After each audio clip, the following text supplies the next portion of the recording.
All right, we're back again for another black belt class, and we're going to take on some different moves and continuation of what we did in previous class on video, as well as what you're learning in classes at the dojo this week. Now, the first thing we're going to get into is some of our kicks, the spinning hook kick, and actually put that into some combinations. We're also going to get into the Bo-Sai Kumite Kata, which we'll do the first section of, or at least some of the Sai movements to get you acclimated to that. We've got some kicks to work on and some sparring techniques as well. So a little mix of a few different things for today. But let's begin with a bow. And when you start a karate class and you do the bow, you probably know the word of coming to attention. In karate class in English, we say focus. But the Japanese term we use when we begin a kata, kyutsuke. We say yasume, kyutsuke. Kyutsuke is using that word ki as the first part of that. And ki is the same as the Chinese word of qi, which is energy of your body. So when you say kyutsuke, or when the instructor says kyutsuke, the idea of bringing your body together physically, but also bringing your energy together and your mind set together so you're prepared. So it's a focusing movement for both the physical body, but also for your energy as well. So when I say kyutsuke, we're focused. And then rei is a bow. And that gets us into the right mindset, ready for the class. All right, now warming up. Today I want you to do your own warm up. If you didn't warm up a little bit before class started, you can pause the video, do some exercise, do some stretching, do a few jumping jacks, push-ups, sit-ups. Of course, you should be doing these exercises on your own. We don't have to do them on video, but you have to be disciplined enough to do them yourself. When you're prepared, if you've done them on your own or you pause the video for a moment and then get back to it, then we're going to get into your spinning hook kick. All right, are you ready? Here we go. All right, for spinning hook kick this week, I want you to do it in combination. I'm going to adjust the camera a little bit so that we can see the feet a little better. And the spinning hook kick in this case is going to be a combination after a back leg round kick. So I'm going to start with my back leg for a round kick and set it down. That sets me up for turning and getting my head around so I can get my spinning hook kick coming through. All right, let's try that again. Back leg round kick, set down, turn it, spinning hook kick. So I'm going to turn sideways so you can see my feet a little bit better. After I shoot my round kick, I set my leg down and I point the toes backwards. So I'm already partially turned. I'm already almost all around as far as I need to go so I can pick up my leg to shoot that spinning hook kick. So get that full pivot. So let's try it again.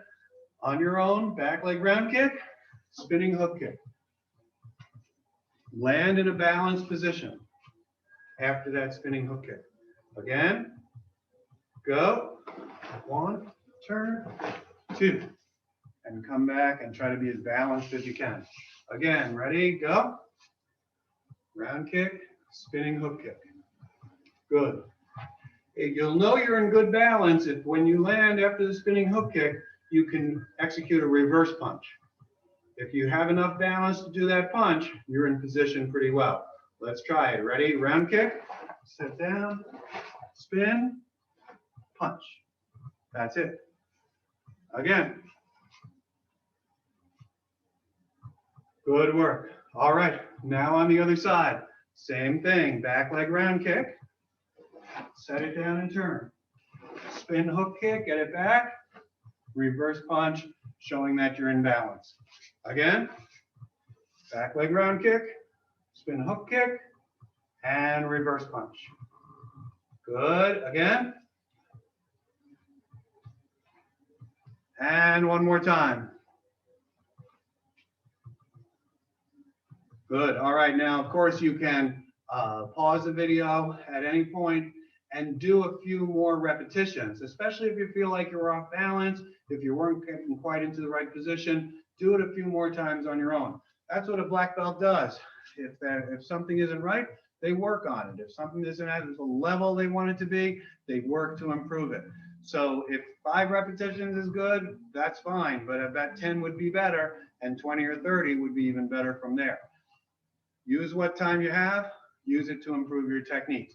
Don't hesitate to pause the video. Don't feel like you have to go through it right away. Just pause, work on it on your own, and then get back to the video from there.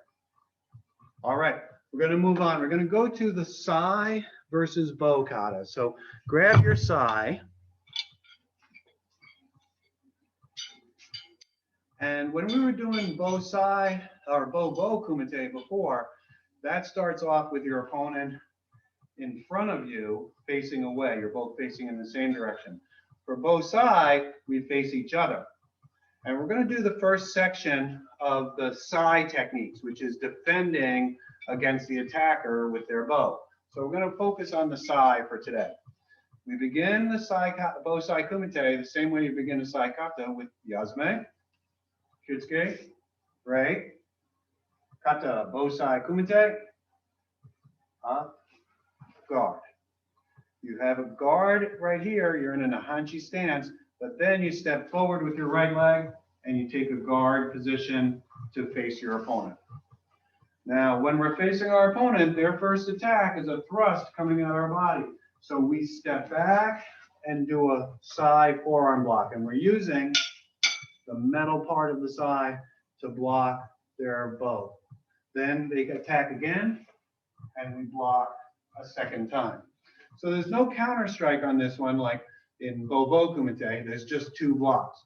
So the first one, step your right foot back, block with your left hand. Step back again, block with your right hand. And then right back to a guard, watching your opponent again. All right, second set of moves. The attacker is striking down at your leg, and you're going to block down with your right hand and cover your head with your left hand while you pick up your right leg. So this is a move that's in the second sai kata as well, but it's done in a quick action, one, and then step behind and switch. And the one that was open is closed, and the one that's closed opens. So again, start from your right foot forward, lift up your right leg and block, step back, lift up your left leg and block. So you're blocking, so the bow strike that's coming at you, if it's at your knee level or a little higher, your sai will block it. If it's at the ankle, you can see that my sai doesn't cover all the way down to my ankle. So that's why I pick up my leg. So I would avoid getting hit on the ankle. I'm lifting my leg to pull it away from the bow strike. All right, back to guard. Next attack comes at my head, and it's a strike coming to the right side of my head. So I shuffle back and block with my right hand, and then I close it and shuffle back and block, or step back and block with my left hand. Back to guard. Here's that move again. 1, 2.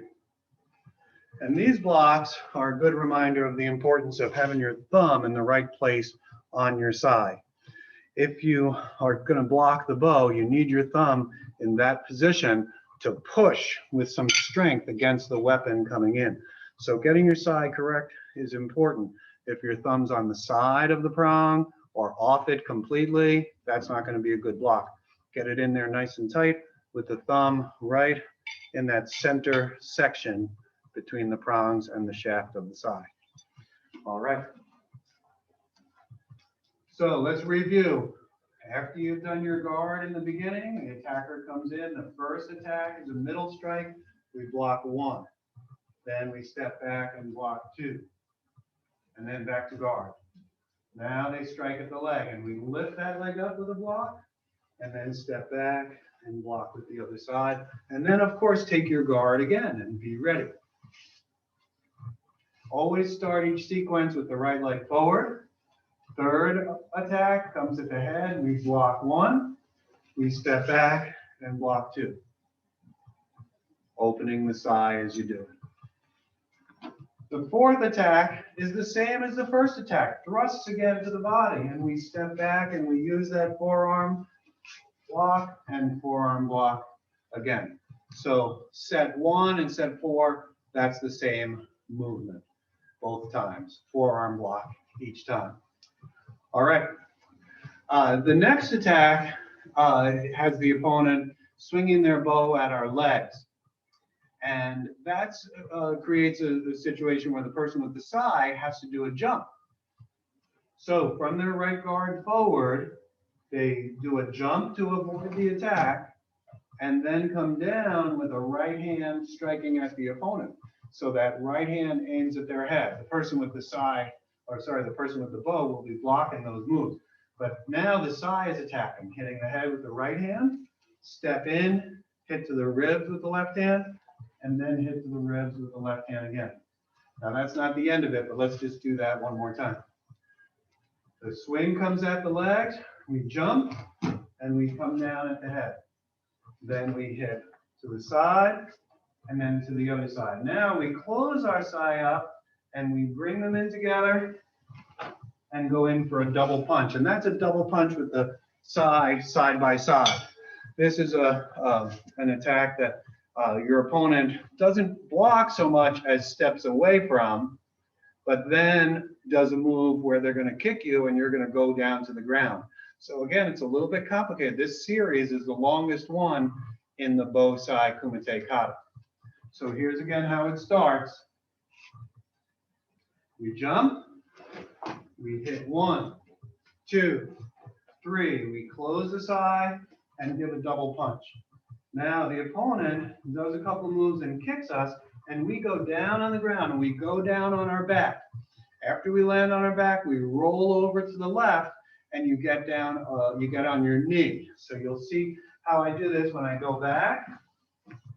I'm down on the ground and then I roll over to my side and I'm on my knee. My right knee's on the ground, my left knee is up, and I block with my left hand. So our opponent is striking at us when we're on the ground. Then I close that one and I step up and back and I block with my right hand. And then I take a guard and we get ready for our next set. So we're going to do those 5 or 6 sets right here in the beginning of the kata one more time with you. We'll do the beginning with the Yasume, Kyutsuke, and Rik. Hajime, kata, Bo Sai Kumite, guard, and step forward guard. First attack, thrust. 1, 2 with forearm blocks. Next attack comes low. 1, 2, and back. Next attack comes high. 1, 2, and back. Next attack comes in the middle again. Forearm block, forearm block. Guard. Next attack swings at the leg. We jump. We attack our opponent head, side, side. Close, double punch. Get kicked, fall, roll, up on your knee, block. Step back and block a second time. Back to guard, watching your opponent.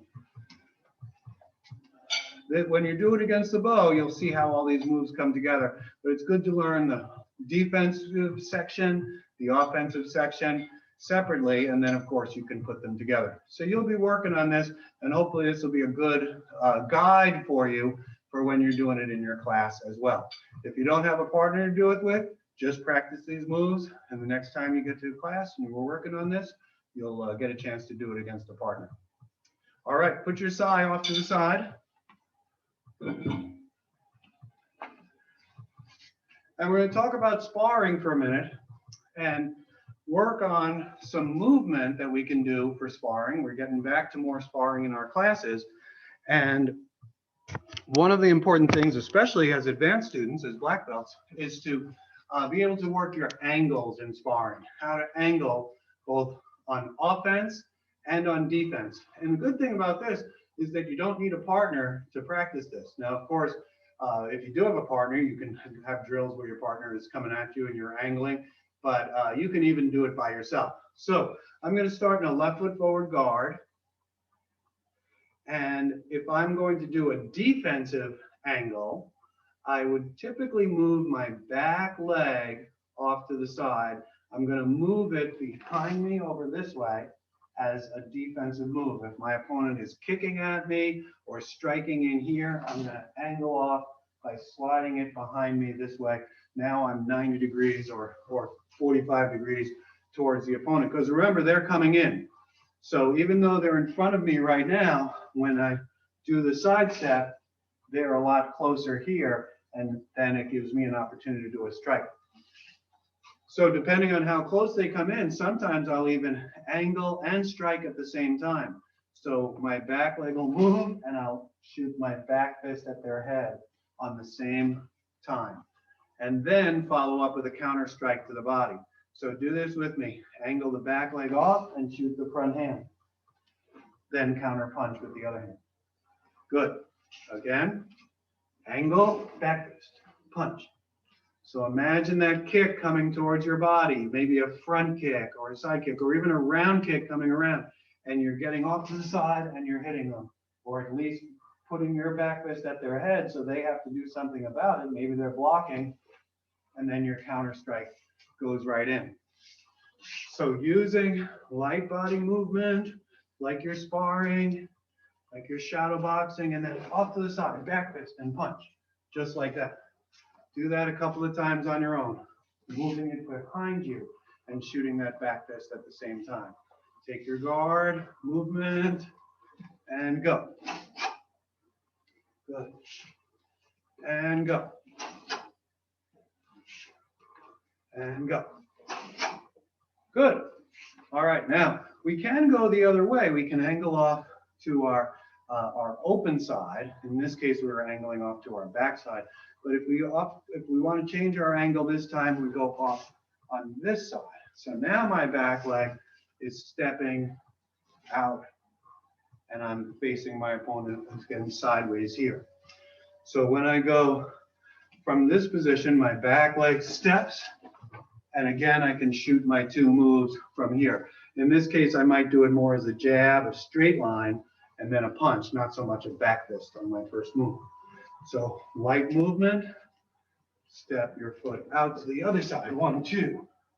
So you're sidestepping, opponent's kicking or moving in on you. And as they do, you get off to the side, 1, 2. Has to be a quick movement. You can't take 3 little steps to get there. That's too slow. Movement, movement, movement, 1 step, right off to the side, counter punch. And then of course, be ready from there. All right, try that again, a couple more times. Ready, go. Go. Good.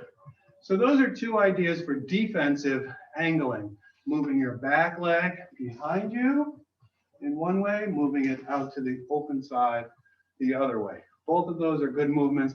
And when you're shadow boxing in class or warming up, you're throwing your kicks, your punches, you can put in those side steps and practice those movements just to get your body used to it, get you in the right mindset for the sparring that will probably be coming up.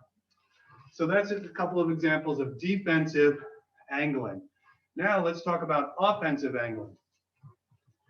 With our opponent facing us in a guard, they're usually not giving a lot of openings. So if you're facing somebody straight on and you see them like this, you're like, wow, where do I strike? There's just a little bit of opening in between, but that can get covered pretty quickly. But look what happens if you take an angle. I'm going to angle, but let's say you saw this view. Now, more of my body is open. The arms can't protect everything. So one of my goals is to get on this angle to the opponent so that I have that view that's between their arms. So depending on which side they have forward, I'm going to angle. I'm going to assume that they also have their left foot forward for now. And now I'm going to do a forward or front leg step, but off to the corner here. And now punch in. So I'm going to show you what I mean with the bag.